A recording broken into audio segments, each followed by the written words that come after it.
sirkii jiray wuxuu ku saabsan yahay dilkii maanta ka dhacay gobolka Togdheer maanta oo taariikhdu tahay 17 bishii 2025 Maxamuud Maxamed Yuusuf gacan ka xaqdaray maanta ku dishay gobolka Togdheer isla markiiba markii aan ogaanay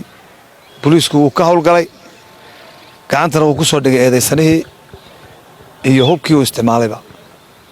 saacada wuxuu ku jiraa jeelka waxaanu ku dhameynay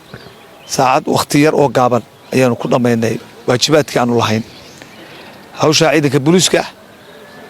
ayaa gutay saraakiishii iyo ciidankiiba waan amaanayaa